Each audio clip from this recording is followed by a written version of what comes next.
Here are 10 things that I started saying after moving to the UK. When's the soccer game done? I mean, football. Okay, now you're just taking the piss. Fall is my absolute favorite season. Is that because the leaves fall down?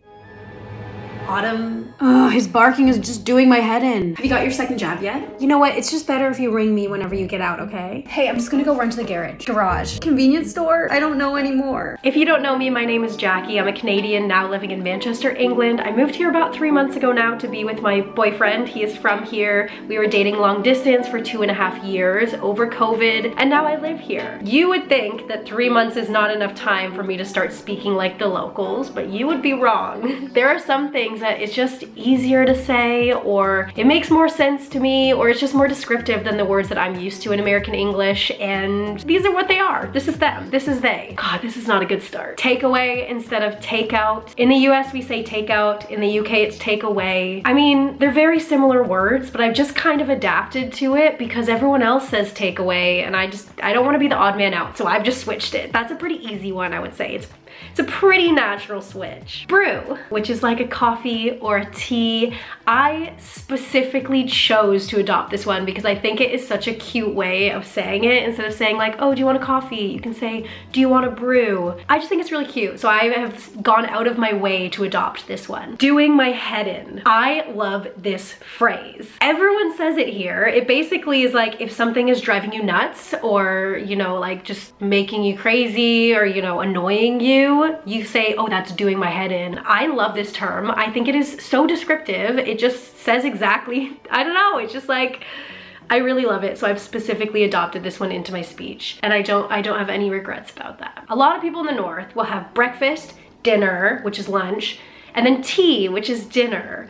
My boyfriend says this, and I think it is absolutely adorable. I haven't fully myself been able to integrate it yet because for me, tea is still dinner, but I've been trying to just because I really do like calling dinner tea. I think it's just really cute. Football instead of soccer. This one I just changed out of pure necessity, like a survival tactic, because people are so crazy about their football here. And if I will ever say soccer, I get like death stares from across the room. So I've just learned out of necessity, just for my own safety, to switch it to football. It is a little bit hard for me to do that because we obviously have American football and my family are really big into American football. So it's kind of hard for me to now change to football and American football. But I'm getting there. I have started to adapt to it. I will now say 1/2 or 1/2 or 1/2 rather than 1:30, 2:30, 3:30. That is the way that everyone here in the UK calls it, and I've just kind of adopted it just from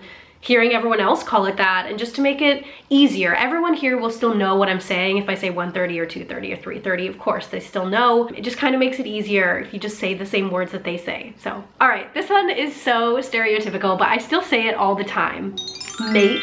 I just love it. Like, it's so cute. It's such a good way of talking about like a friend or a person. It just is so jovial and happy. Garage instead of garage. Not gonna lie, I kind of hate myself for switching this. It may not be pronounced garage all over the UK. This might just be in this area or what my boyfriend says, but he says garage. I say garage, which is more of an American way of saying it. I've just gotten so used to saying garage because he'll be saying it, other people will be saying it, and I've caught myself accidentally saying it, and I just immediately like, bleh.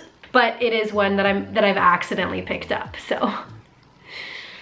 Pie. Okay, this one. In the US, a pie is always a dessert. It's kind of like a crusty thing, and then in the inside you have like fruits and stuff, so like cherry pie or blueberry pie, etc. But it's always a dessert. But here in the UK, it's not always a dessert. I feel like it's actually less common when it is a dessert.